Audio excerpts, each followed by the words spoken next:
জাকির ভাই আর মাহবুবা ভাই কথা বেশি ভাই জাকির ভাই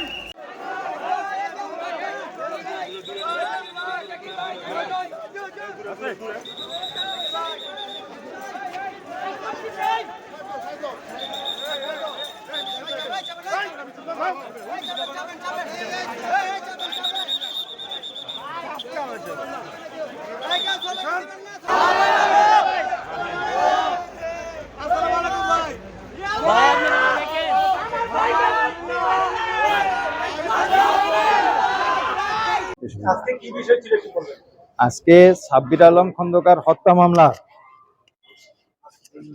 দুইজন সাক্ষীর সাক্ষ্য গ্রহণ হয়েছে, 4 নম্বর এবং 5 নম্বর সাক্ষী। এরা চার্জশিটভুক্ত 7 এবং 10 নম্বর সিরিয়ালের সাক্ষী।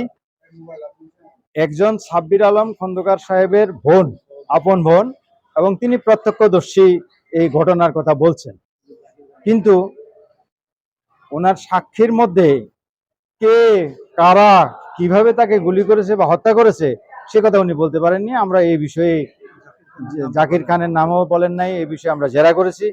মামলার বিষয় অতিরিক্ত কিছু এখানে বলারও বেশি নাই, তবে ওই সাক্ষীগুলো খুব জোরালো কিছু নাই। যেখানে আমরা জাকির খানের পক্ষে, আমি যেহেতু আইনজীবী হিসেবে নিয়োজিত আছি, জাকির খানের বিপক্ষে এখানে এমন কোনো জোরালো বক্তব্য আসে নাই। এসে জামিনের বিষয়ে আমরা আজকে সেরকম করিনি, এটা পেন্ডিং আছে, পরবর্তীতে আমরা দেখব। তার অন্য বিষয়গুলো যেমন তাকে নিরাপত্তা বেষ্টনীর মধ্যে নিয়ে আসার বিষয়, জ্যাকেট পরানো, হেলমেট পরা এবং চিকিৎসা বিষয় ইত্যাদি বিষয়ে আমরা আদালতে ভিন্ন দরখাস্ত দিয়েছি। কিছু দরখাস্ত মঞ্জুর হয়েছে, কিছু দরখাস্ত নামঞ্জুর হয়েছে। দরখাস্ত হলো চিকিৎসার বিষয়টা, আর হেলমেট পরানোর, নিরাপত্তা জ্যাকেট পরানোর এই বিষয়টা নামঞ্জুর হয়েছে, চিকিৎসার বিষয়ে মঞ্জুর হয়েছে। আর যে এখানে কাঠগড়ার মধ্যে যে ডান্ডা বেড়ি পরে রাখার যে বিষয়টা ছিল, সেটা আমরা আদালতকে নির্দেশনা চেয়েছি, আদালত সেটা শিথিল করে দেওয়ার জন্য এবং খুলে দেওয়ার জন্য আদালতে বলে দিয়েছে।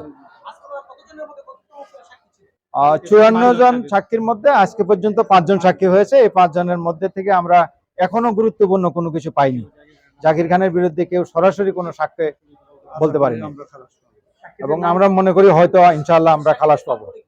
আজকে কামরুন নাহার সাক্ষী দিয়েছেন, এটা হলো সাব্বির আলম খন্দকারের বোন। আর রফিক, সে সাব্বির আলম খন্দকারের অফিস বয় এবং সে কি বেসিকের পিয়ন ছিল। সে সাক্ষী দিয়েছে, সে মোটেই কিছু বলতে পারে না। পরবর্তী তারিখ 28/5 দেখা হবে ইনশাআল্লাহ। সবাইকে ধন্যবাদ।